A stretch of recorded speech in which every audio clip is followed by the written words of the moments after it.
WEC의 마지막 웰터급 챔피언, 그리고 UFC 웰터급의 잠정 챔피언까지 올랐던 카를로스 콘디슨. 와, 벌써 9년 전이네요. 지난 2011년에 스턴건 김동현 선수와 붙어 국내 시청자들에겐 친숙한 인물이기도 합니다. 격투기에 대해 잘 모르시는 분들은 콘디스를 보고 단순히 김동현 선수와 붙었던 인물로 기억하실 수 있습니다만, 사실 그는 체급 막론 역대 최고의 파이터 중 하나로 거론되는 조르주 세잉피에르 선수나 갱스터 파이터 닉 디아즈와 같은 정상급 선수들과 경쟁했던 파이터이기도 합니다. 참고로 9년 전에 스턴건 매미킴 김동현 선수와 붙었을 당시 김동현 선수의 전적은 14승 0패 1무. 그렇습니다. 이때 경기는 당시 7년째 무패 행진을 이어오던 대한민국의 자랑 김동현 선수 커리어 사상 첫 패배이기도 합니다. 멈추지 않는 화려한 콤보와 완벽한 거리 조절 능력을 갖춘 콘디스의 경기는 마치 격투기 게임 철권을 연상시키기도 하죠. 그리고 키 188cm, 몸무게 77kg으로 동일 체급의 선수에 비해 굉장히 마른 체격으로 파워나 레슬링 측면에서는 불리하지만 상대의 테이크다운을 제압할 수 있는 초크와 안바 기술을 갖추고 있는 완성도가 굉장히 높은 파이터입니다. 안녕하세요. 대한민국을 대표하는 격투기 및 무술 전문 분석 채널 자도루입니다. 1984년 4월 26일 미국 뉴멕시코에서 태어난 콘디스는 다른 파이터들에 비해 다소 안정적인 환경에서 자랐습니다. 콘디스의 아버지는 뉴멕시코 주지사였던 빌 리처슨의 참모진이었고, 콘디스는 양호한 환경에서 성장한 사립학교를 다닌 부유한 아이였습니다. 하지만 역시 파이터는 새싹부터 달랐던 것이었을까요? 콘디스는 전통적인 교육과는 거리가 굉장히 먼 학생이었습니다. 어머니는 공부에 흥미를 붙이지 못하는 콘디스를 위해 수많은 교사들을 붙여보았지만 콘디스는 교사들보다 술과 마약을 달고 사는 이른바 스트리트 라이프를 즐기는 친구들과 가까웠습니다. 콘디스는 학교가 끝나면 이런 친구들과 스트리트 복싱을 즐기곤 했죠. 9살 때부터 레슬링을 배운 콘디스에게 싸움은 굉장히 재밌는 놀이에 불과했습니다. 그러던 와중 고등학생 콘디스는 UFC에 관심을 가지기 시작했고, 곧 MMA의 매력에 푹 빠지게 되죠. 콘디스는 아버지를 졸라 MMA를 배울 수 있는 체육관을 찾는데요. 그 체육관이 바로 잭슨's Mixed Martial Arts, 미국에서도 아닌 세계에서 가장 유명한 명문 격투기 체육관이었습니다. 천재 MMA 코치라고 평가받는 그렉 잭슨이 이끄는 이 체육관을 거쳐간 선수들은 놀라지 마십시오. 존 존스, 알리스터 오브레임, 프랭크 미어, 하빕 누르마고메도프, 디에고 산체즈, GSP, 그리고 추성훈 선수까지 있습니다. 아버지와 함께 체육관을 구경한 콘디스는 이게 내 인생이구나 라는 생각을 했고, 그대로 만 15, 한국 나이 고등학교 1학년 때 종합격투기를 시작합니다. 콘디시 이 체육관에서 만난 타격 코치는 다름 아닌 브랜던 깁슨이었는데요.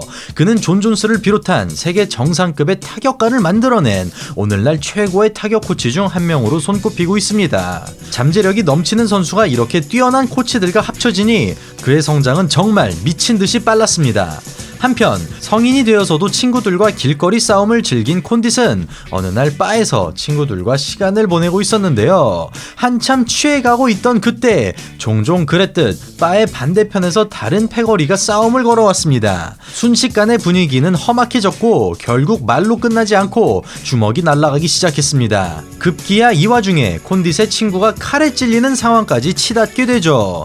친구의 부상은 생명이 위험할 정도는 아니었으나 콘디스는 이 일로 자신이 즐기는 길거리 싸움이 때로는 굉장히 무시무시한 결과를 불러올 수 있다는 것을 깨닫게 됩니다. 그리고 이때부터 콘디스는 싸움을 즐기기 위해선 길거리가 아니라 안전한 케이지 안에서 해야 된다는 생각을 갖게 되죠. 그렇게 콘디스는 만 18살에 프로파이터가 되었습니다. 데뷔부터 4번의 MMA 경기를 모두 1라운드 만에 승리하고 심지어 8연승까지 기록한 유망주였죠. 당시 콘디스의 경기 영상 중 하나를 보면 상대 선수는 콘디스의 마른 체형과 약한 테이크다운 디펜스를 노리고 시작부터 테이크다운을 시도하지만 침착하게 안바로 승리하는 콘디스의 모습을 볼 수 있습니다. 이와 같이 MMA 커리어 초반의 콘디스는 대부분의 경기를 그라운드 상태에서 안바나 초크로 승리했습니다. 화려한 스텝과 움직임, 타격 콤보를 많이 활용하는 최근의 콘디스를 보았을 때 이런 모습이 의아할 수도 있는데요. 참고로 말씀드리자면 UFC 이전 많은 MMA 단체들에서는 케이지의 크기가 훨씬 작았기 때문에 화려한 움직임을 구사할 수 없었던 콘딧은 잠재력이 풍부했지만 타격을 제대로 쓰지 못했고 그동안 자신이 오랫동안 연습하고 익숙한 그래플링 기술을 더 자주 사용한 것 같습니다. 사실 콘딧이 본격적으로 유명해지기 시작한 것은 22살이었던 2006년에 헤나토 베리시모라는 선수와의 경기였는데요. 넓은 케이지에서 싸우게 된 콘딧은 테이크다운이라는 자신의 약점을 보고 달려든 베리시모 선수를 상대로 백스텝으로 거리를 유지하고 카운터 니킥으로 다운시키고 그라운드 니킥으로 17초 만에 경기를 끝내버립니다. 그리고 이때부터 콘딧의 움직임과 타격은 주목을 받기 시작하죠. 그래플링과 타격 모두에서 장점을 가진 콘딧. 그는 23살의 나이로 18승 4패라는 양호한 전적을 만들었고 WEC에 데뷔한 콘딧은 WEC가 UFC에 인수되기 전까지 단 한 번도 지지 않았습니다. WEC 마지막 웰터급 챔피언으로서 3번이나 타이틀 방어에 성공하기도 했죠. 그리고 WEC가 UFC에 인수되어 UFC에 데뷔하게 되었을 때 데뷔 초반부터 10승 무패의 로리 맥도날드를 TKO로 이길 뿐만 아니라 웰터급 6위에 댄 하디를 강력한 레프트 훅으로 KO시키면서 UFC에서도 확실한 존재감을 드러냈습니다. 참고로 댄 하디 선수는 터미네이터가 연상될 정도로 강력한 맷집으로 유명한데요. 콘딧에게 KO당한 이 경기가 그의 처음이자 마지막 KO 패배였습니다. 그 후 콘딧은 무패의 스턴건 김동현 선수와 경기를 치르게 되죠. 이때 막 갱스터 파이터 네이트 디아즈를 꺾어 최고 주가를 달리고 있던 김동현 선수는 14승 무패의 전적을 가진 선수였습니다. 하지만 콘딧은 김동현 선수의 움직임을 잘 파악하여 케이지에 몰아넣고 예술 같은 플라잉 니킥으로 다운시킨 뒤 파운딩으로 경기를 가져갑니다. 이렇게 상위 랭커들을 꺾으면서 콘딧은 어느덧 UFC에서도 거물급 파이터가 됐습니다.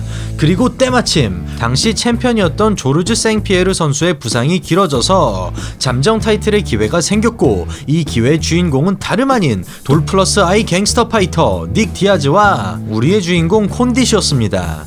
저희 차도르 채널에서 한번 소개한 적 있는 UFC 스타 닉 디아즈는 당시 한참 전성기를 누리고 있었지만 콘딧은 디아즈 선수의 전성기를 끝내버립니다. 경기 한번 보시겠습니다.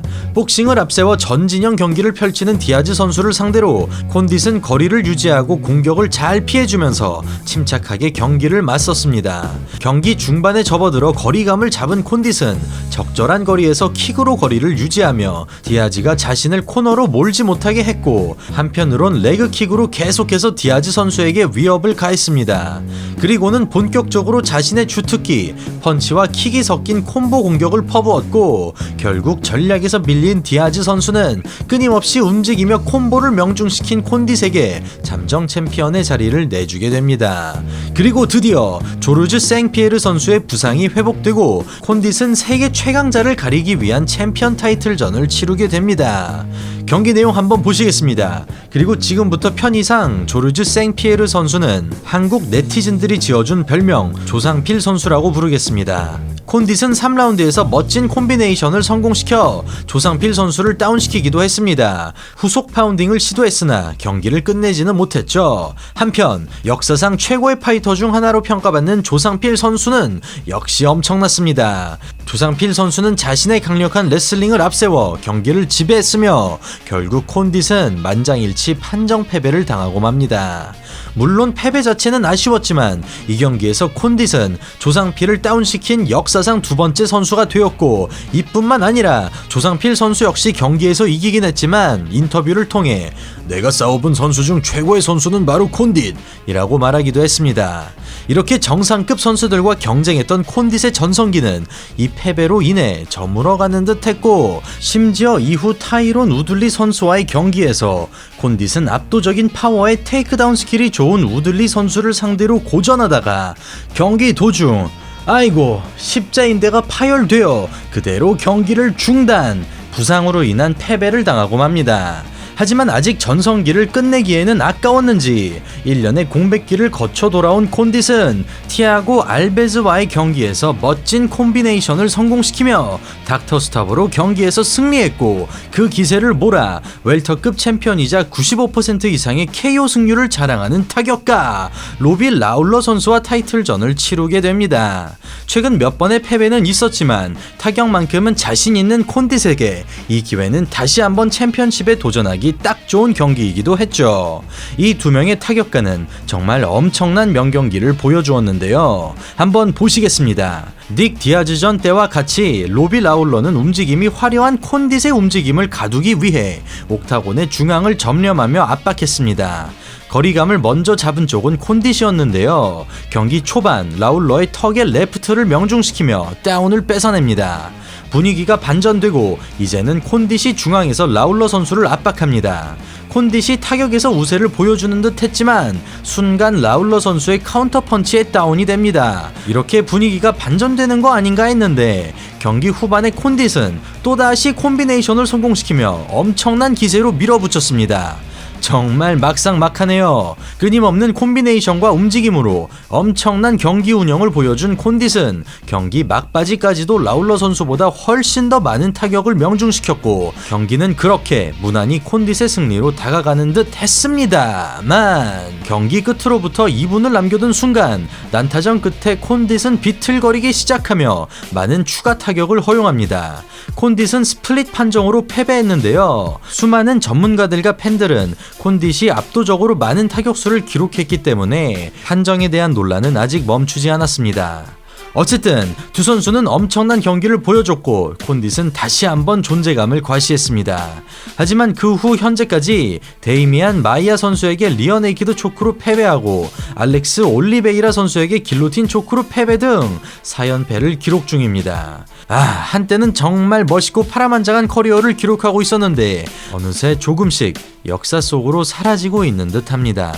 살짝 뜬금없어 보일 수 있는데 콘딧은 현재 카페 사장님이 되어 조용히 여생을 즐기고 있기도 합니다. 오늘은 신체적인 약점을 기술로 극복하고 세계 정상의 위치까지 올라갔던 카를로스 콘딧에 대해 알아봤는데요. 콘딧 선수가 격투기에서 대박이 났듯이 콘딧 선수의 카페 비즈니스 또한 초대박이 나길 바라며 오늘 방송 마무리하겠습니다. 오늘 방송 재밌게 보셨다면 구독과 좋아요 그리고 알림 설정 잊지 말아주십시오. 저는 차도로였습니다. 감사합니다.